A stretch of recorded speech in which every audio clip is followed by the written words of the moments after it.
Let us all reflect from a sinful life. What can we expect? Return to Allah. Let us all reflect from a sinful life. What can we expect? Return to Allah. Let us all reflect. الحمد لله رب العالمين والصلاة والسلام على سيد المرسلين أما بعد فأعوذ بالله من الشيطان الرجيم بسم الله الرحمن الرحيم الصلاة والسلام عليك يا رسول الله وعلى آلك وأصحابك يا حبيب الله الصلاة والسلام عليك يا نبي الله وعلى آلك وأصحابك يا نور الله. Welcome to our program, Let Us Reflect. Today, inshallah, we will continue from our theme from last session, which was obstacles and solutions. So today, inshallah, we will cover more obstacles and solutions in terms of repentance and the obstacles one may face or he may feel he faces when he is trying to or intending to repent. Many people, they give excuses when it comes to repentance, when they are encouraged to leave sinful ways, when they are encouraged to come back to the adherence of the Quran and Sunnah, when people are encouraged to follow the prophetic way. They mention some of these points which we will cover in today's session. How can we counter these tricks of shaitan? Because that's what they are, satanic tricks. These are tricks which deceive people and they do not adopt or develop the right mindset when it comes to repentance.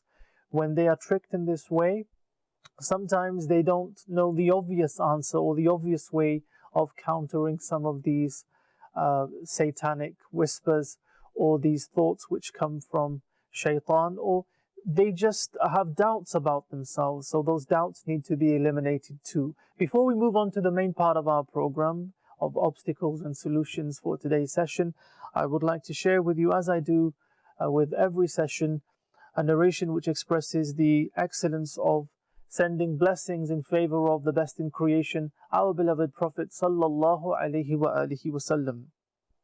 Sayyidina Umar Farooq radiyallahu ta'ala anhu, he says that indeed a supplication remains suspended between the earth and the sky until a person sends blessings upon the Prophet sallallahu alaihi wasallam. So if we want our supplications to be accepted in the court of Allah subhanahu wa ta'ala, we should send blessings upon the Prophet sallallahu alaihi wasallam. In terms of obstacles and solutions, we spoke about in our last episode, people are heedless of the outcome, the result of their sinful actions, and this is a reason why they may not repent, and they need to realize or think about the outcomes of their actions, just as they think about the outcomes of their diet or their lifestyle in this world. And if someone like a doctor gives them advice, just as the way they change their lives for their health, they should change their lives for their hereafter. Another point which was mentioned was that the pleasure of sin, people are overcome by this pleasure of sin and they think they can't live without these sinful ways of living or these sinful actions. And they should be reminded, or they should come to understand, that once they experience the beauty, the sweetness of faith, the beauty of the obedience of Allah subhanahu wa ta'ala, that contentment of their hearts, then they won't go back to these sinful ways. They will realize what they were deprived of when they were disobeying Allah subhanahu wa ta'ala. And another point which was mentioned last week was that people have such long hopes in terms of their living. They think that they will live for a long time, so they say, oh, now is not the time to repent, I will repent later. But as if they only realize and they think about the reality of death, that it comes suddenly. And generally speaking, people do not foresee their time of death. They don't know when they're going to die. And just looking at people around them, they should realize there are many younger than them who have passed away, many of similar age who have passed away. So this long ambition or this long hope in terms of living should not be an obstacle in repentance, should not be a reason to delay repentance. So moving on, another point or another obstacle which people face in terms of repentance is they have this incorrect attitude or approach in terms of the mercy of Allah subhanahu wa ta'ala. Yes, we place our trust in Allah subhanahu wa ta'ala in such a way that we believe Allah subhanahu wa ta'ala is the most merciful. Allah subhanahu wa ta'ala is the infinitely gracious. We know about the mercy, the grace of Allah subhanahu wa ta'ala, but one should not use these attributes of Allah subhanahu wa ta'ala to continue disobeying Him. This is not a reason for one to continue ignoring the commands of Allah subhanahu wa ta'ala. Why do people forget, or why do we forget that if Allah subhanahu wa ta'ala is most compassionate, most merciful, Allah subhanahu wa ta'ala is also most swift in retribution, most severe in retribution. Yes, this is the solution. So we need to think about the other attributes of Allah subhanahu wa ta'ala as to counter this incorrect approach or incorrect mindset about the mercy of Allah subhanahu wa ta'ala. There is no denial of the mercy of Allah subhanahu wa ta'ala, but there should be no denial of the fact that Allah subhanahu wa ta'ala is swift, is most swift in retribution. Allah subhanahu wa ta'ala, if He chooses to, will punish those who deserve punishment. Hell was created for those who disobey Allah subhanahu wa ta'ala. Those who disobey Him, and it is decreed for them to go to the fire, they will go to the fire. So why take this risk? Why only focus on one element, the mercy of Allah subhanahu wa ta'ala, because this pleases the ego, or this pleases the personal desires of an individual, so that he continues his disobedience, trying to reassure himself falsely that Allah is most merciful, He'll forgive me, so I'll carry on. He is intentionally opposing Allah subhanahu wa ta'ala. What kind of intelligence is this? That someone is claiming that he loves Allah, he's claiming Allah subhanahu wa ta'ala is most merciful, then intentionally is disobeying Allah subhanahu wa ta'ala. The thought comes to mind, what should be the balance? What should be the standard in terms of the fear of Allah subhanahu wa ta'ala and hope in His mercy? If we should have both, what should our mindset be? Let us learn from our pious predecessors. Let us learn from the Khulafa Rashidin. The first example that I give is Sayyidina Umar radiyallahu ta'ala anhu. Sayyidina Umar radiyallahu ta'ala anhu said, if someone announces that all will go to the fire except for one person, then my hope would be such that I would hope that that one person who is saved from the fire is me. And if it is announced that all people will go to paradise except for one person, my fear would be such that I would fear that that one person may be me. So the balance in terms of hope in the mercy of Allah subhanahu wa ta'ala and fear. Look at Sayyidina Umar radiyallahu ta'ala an. His hope is so great that he hopes he's that single person, but at the same time he also has that element of fear, almost, well, you can say according to this tradition, equal. So he's thinking about the fact that he may not be one who is given those luxuries and rewards among all the people. And this is the kind of attitude that we should have. What we learn from this is we must have both elements. Hope in the mercy of Allah subhanahu wa ta'ala and also fear of Allah subhanahu wa ta'ala. We should not trust our deeds. We should place our trust in the mercy of Allah subhanahu wa ta'ala. Another powerful example is that which is expressed by Sayyidina Ali radiyallahu ta'ala an. He said to his son, "O my son, your fear should be such that you should think, even if you bring righteous deeds equal to the righteous deeds performed by the inhabitants of the earth to the court of Allah subhanahu wa ta'ala, it may not be accepted. And your hope in the mercy of Allah subhanahu wa ta'ala should be such that even if you bring sins equal to the sins committed by the inhabitants of the entire earth, even then Allah subhanahu wa ta'ala may forgive you." So remember this attitude of, oh, Allah is merciful and Allah subhanahu wa ta'ala will help me, Allah subhanahu wa ta'ala will forgive me. This attitude can be an unwise one when one is disobeying Allah subhanahu wa ta'ala. And one example that is given is just to make people understand. You imagine you've started the car, you've left your keys in there, and you decide, you say, oh, Allah subhanahu wa ta'ala is the protector, Allah subhanahu wa ta'ala is so merciful, He will, my car, nothing will happen to my car. You would never do that. Bring out all the possessions of your home and put them in your front garden and hope, and have this hope, oh no, Allah subhanahu wa ta'ala will protect my possessions. People won't do these things.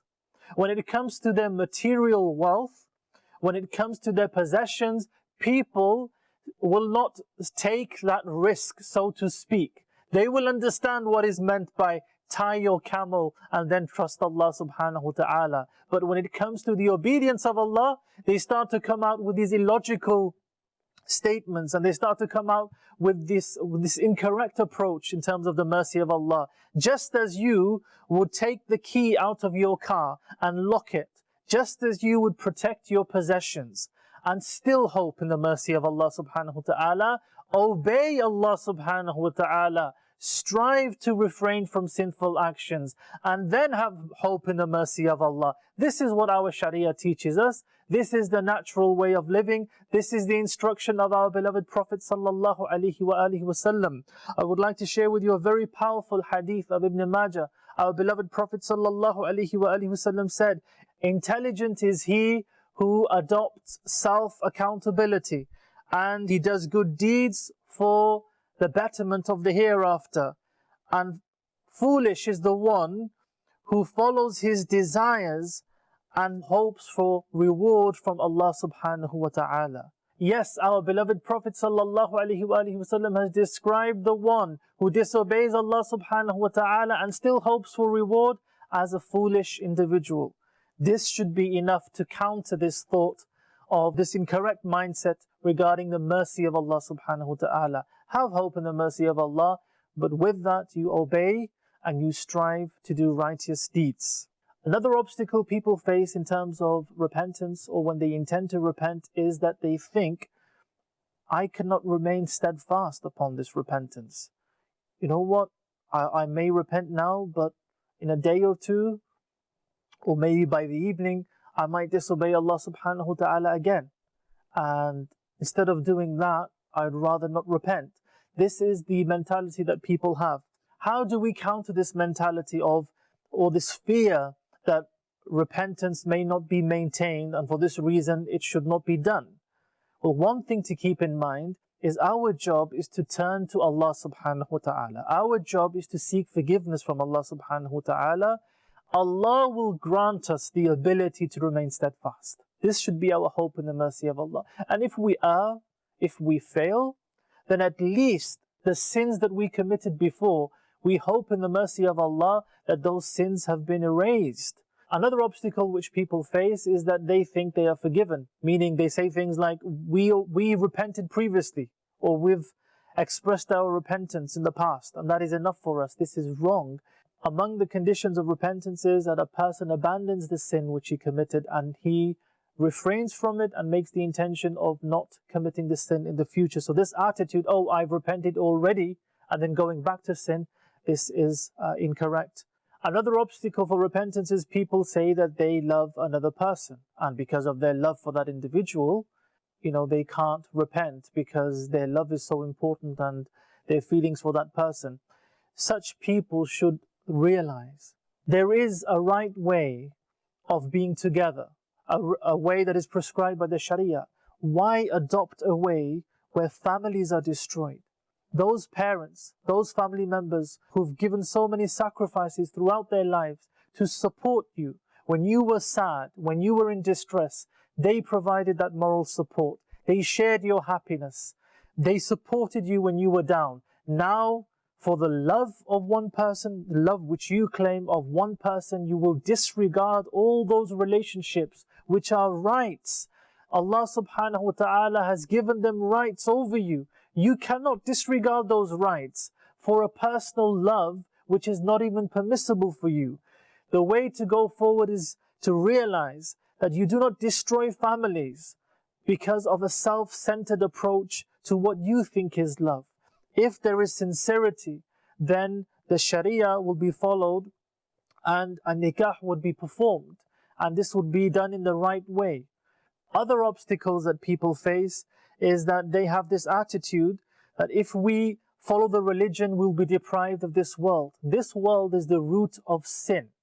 Our Prophet ﷺ told us this is the root of evil. So being deprived in this world is not really deprived. Having less of this world is more for the hereafter. Another attitude people have is that they fear the criticism of family members.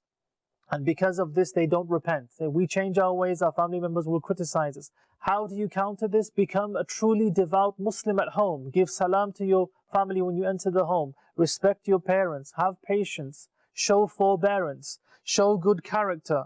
Learn from the character of the Prophet ﷺ, and change will come. Some people are a bit shy and they say because if we grow a beard, if it's the men or the women, if we veil ourselves, then people will laugh at us. What kind of attitude is this?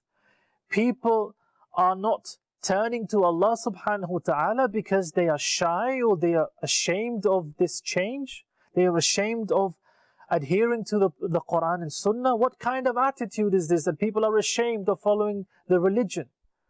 The shame that we should be worried about, the humiliation that we should be worried about, the embarrassment that we should be worried about is the embarrassment of having to read the record of deeds, and within those deeds are all those sins which were committed, concealed from the people, which were hidden from the people. Those sins may be revealed on the Day of Judgment. That is something to be worried about. That is something to be ashamed of or worried for.